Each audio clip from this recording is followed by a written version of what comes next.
मित्रों, सुख दुख कहते हैं कि एक ही हिस्से के दो पहलू हैं। लेकिन एक बार माता पार्वती ने भगवान शिव से कहा कि प्रभु, मैंने पृथ्वी पर देखा है कि जो व्यक्ति पहले से दुखी है आप उसे और ज्यादा दुख प्रदान करते हैं, और जो सुखों में है आप उसे दुखी नहीं होने देते। इस बात को सुनकर महादेव ने माता को समझाने के लिए धरती पर चलने के लिए कहा, और दोनों ने इंसानी रूप में पति पत्नी का रूप लिया और एक गांव के पास डेरा जमाया।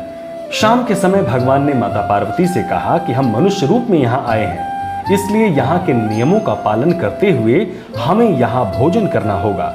इसलिए मैं भोजन की सामग्री की व्यवस्था करता हूँ, तब तक तुम भोजन बनाओ। भगवान के जाते ही माता पार्वती रसोई में चूल्हे को बनाने के लिए बाहर से ईंटें लेने गई और गांव में कुछ जर्जर हो चुके मकानों से ईंट लाकर चूल्हा तैयार कर दिया। चूल्हा तैयार होते ही भगवान वहां पर बिना कुछ लाए ही प्रकट हो गए। माता पार्वती ने उनसे कहा, आप तो कुछ लेकर नहीं आए, भोजन कैसे बनेगा? भगवान बोले, पार्वती, अब तुम्हें इसकी जरूरत नहीं पड़ेगी। भगवान ने माता पार्वती से पूछा कि तुम चूल्हा बनाने के लिए इन ईंटों को कहां से लाई हो?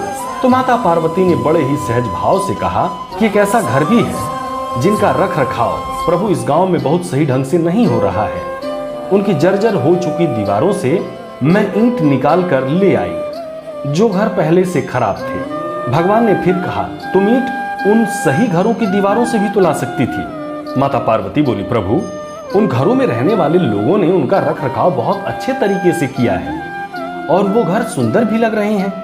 ऐसे में उनकी सुंदरता को बिगाड़ना उचित नहीं होगा।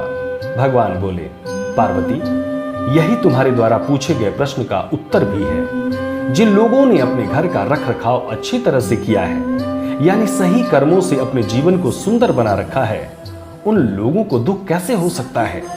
मनुष्य के जीवन में जो भी सुखी हैं वो अपने कर्मों के द्वारा सुखी हैं, और जो दुखी हैं वो अपने कर्मों के द्वारा दुखी हैं। इसलिए हर एक मनुष्य को अपने जीवन में ऐसे ही कर्म करने चाहिए जिससे इतनी मजबूत व खूबसूरत इमारत खड़ी हो कि कभी भी कोई भी उसकी एक ईंट भी निकालने न पाए। हर हर महादेव। सब्सक्राइब करें टोटल भक्ति को। अब हमारे वीडियोस को सबसे पहले देखने के लिए बेल आइकन को दबाना ना भूलें।